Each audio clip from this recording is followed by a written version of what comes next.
Hello, good morning everyone. मेरा नाम है अनुज कुमार और आज हम लोग समझेंगे क्लास 10th के दो चर वाले रैखिक समीकरण का पूरा ऑब्जेक्टिव। ये वीडियो पूरा दो चर वाले रैखिक समीकरण का जितने टाइप के भी ऑब्जेक्टिव प्रश्न पूछे जाएंगे पूरा क्लियर हो जाएगा ये वीडियो देखने के बाद। तो देखते हैं, समझते हैं हम लोग। दो चर वाले रैखिक समीकरण में ये सारणी को पहले याद कर लेना है आप लोगों को। जैसे कि है यहाँ पर रैखिक समीकरण, अनुपातों की तुलना, बीजगणितीय स्थिति, ग्राफीय स्थिति, हल। ये सारणी याद करने से जितने टाइप के भी ऑब्जेक्टिव प्रश्न बनेंगे 15-20 प्रश्न तो ये सिर्फ सारणी याद करने से हो जाएगा।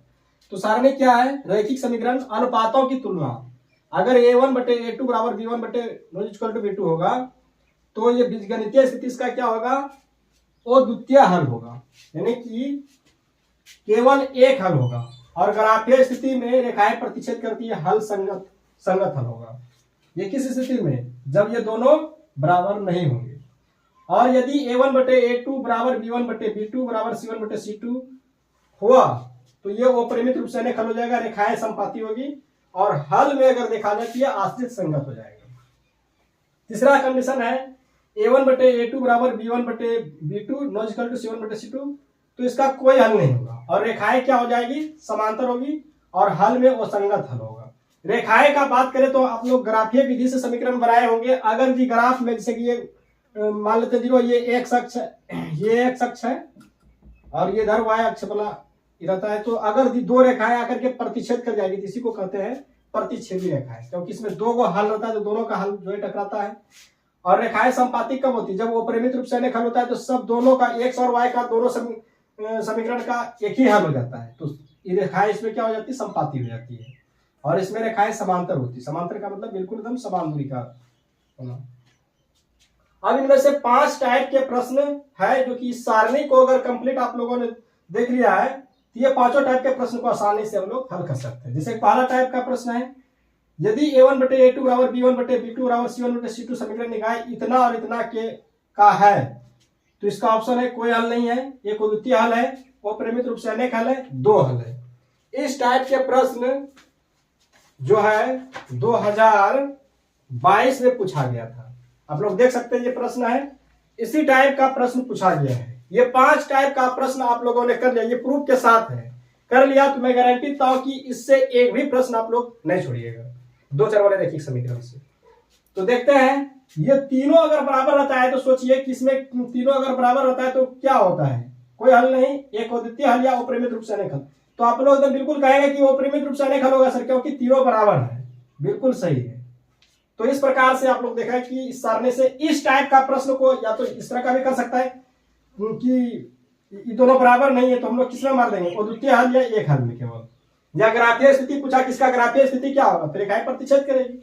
और इसमें पूछता है कि ग्राफीय स्थिति क्या होगी? तो रेखाएं संपाती हो जाती है। अगर हल में पूछता संगत हल आश्रित हल असंगत हल तो उस तरह का लिख सकते थे। इससे हम लोग तीन या 9 प्रश्न जो है बन जाएंगे। तो एक ही प्रश्न लिया तो आप लोग समझ लिए होंगे, है ना?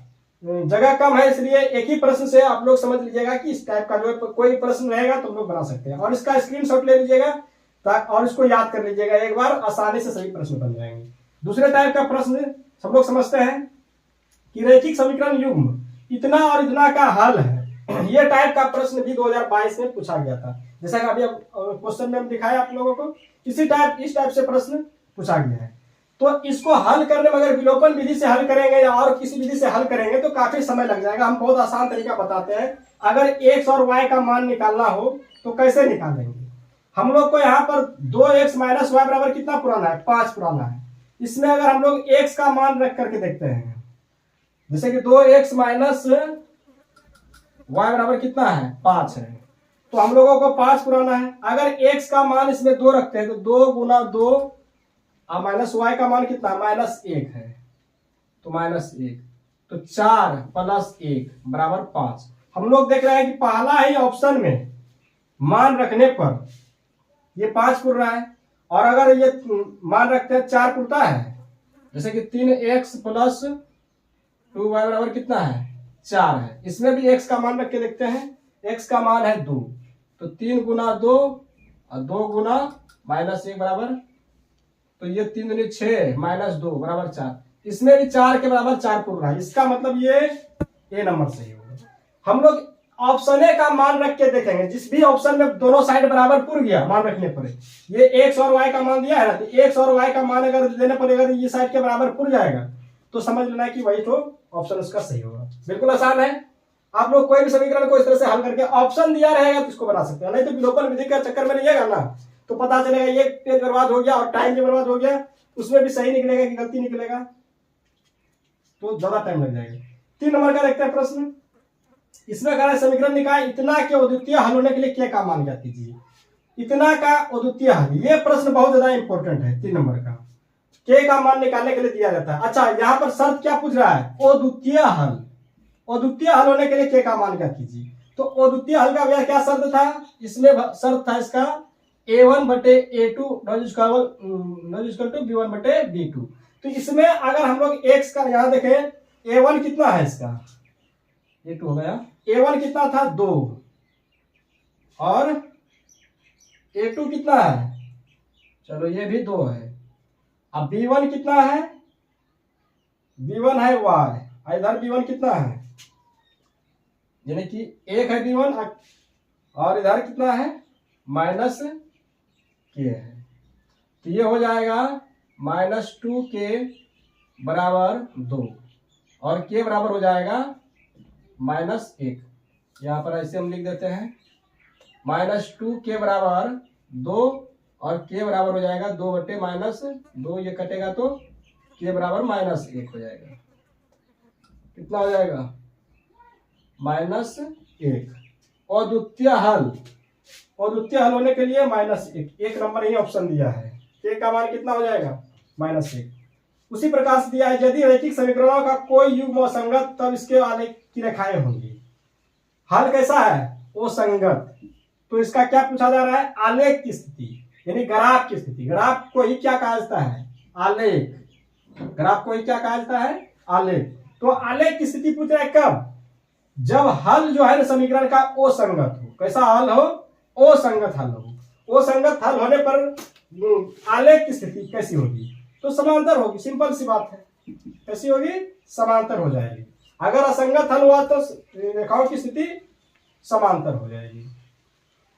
उसी प्रकार से दिया है समीकरण युग्म इतना और इतना के कितने हल हैं, ये लास्ट प्रश्न, इतना के कितने हल हैं। तो हम लोग देख लेते हैं, अगर यदि ये वाला कंडीशन आएगा तो समझ लेना कि एक ही हल होगा केवल। अगर यदि ये होगा तो अनेक हल हो जाएगा अनंत में, और 2 हल मिला का तो कोई शर्तें नहीं बनता है। तो यहां पर देखते हैं पहले 3 बटे इसका कितना है 2 बराबर इसका b1 बटे b2, 2 बटे -3। क्या ये दोनों बराबर है, नहीं है। यानी हम लोग देख रहे हैं कि a1 बटे a2 बराबर टू b1 बटे b2 कंडीशन बन रहा है। तो एक हल होगा कि 2 हल होगा कि 3 हल होगा, तो हम लोग कह सकते हैं कि केवल एक, क्योंकि शर्त कैसा बन रहा है, एकदम कोई हल नहीं, मतलब कि कोई हल नहीं कहते हैं, अद्वितीय हल होने का शर्त बन रहा है। अद्वितीय हल में केवल एक ही हल निकलता है, जैसे कि यहाँ पर लिखे हैं अद्वितीय हल में केवल एक हल होगा। तो यहाँ पर ये दोनों का जो है बराबर नहीं था, इसलिए एक हल होगा केवल। तो उम्मीद है दोस्तों कि ये चैप्टर 2 चर वाले रैखिक समीकरण का आप लोग सभी ऑब्जेक्टिव बना लेंगे। अगर इतना चीज समझ लिए होंगे तो इससे बाहर एक भी प्रश्न नहीं जाने वाला है। तो और अगर बहुपद चैप्टर का आप लोग ऑब्जेक्टिव देखना चाहते हैं तो पिछल का वीडियो में देख सकते हैं, ऑब्जेक्टिव बता दिए बहुपद चैप्टर का। इसके बाद द्विघात समीकरण बताने वाला हूं। और आप लोग लाइक, कमेंट और सब्सक्राइब जरूर कीजिएगा, क्योंकि मैं कहता नहीं हूं किसी वीडियो में सब्सक्राइब करने के लिए और लाइक करने के लिए या कमेंट करने के लिए।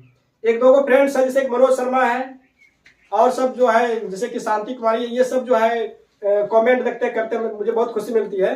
तो उसी प्रकार से आप लोग कमेंट कीजिए और लाइक भी कीजिए।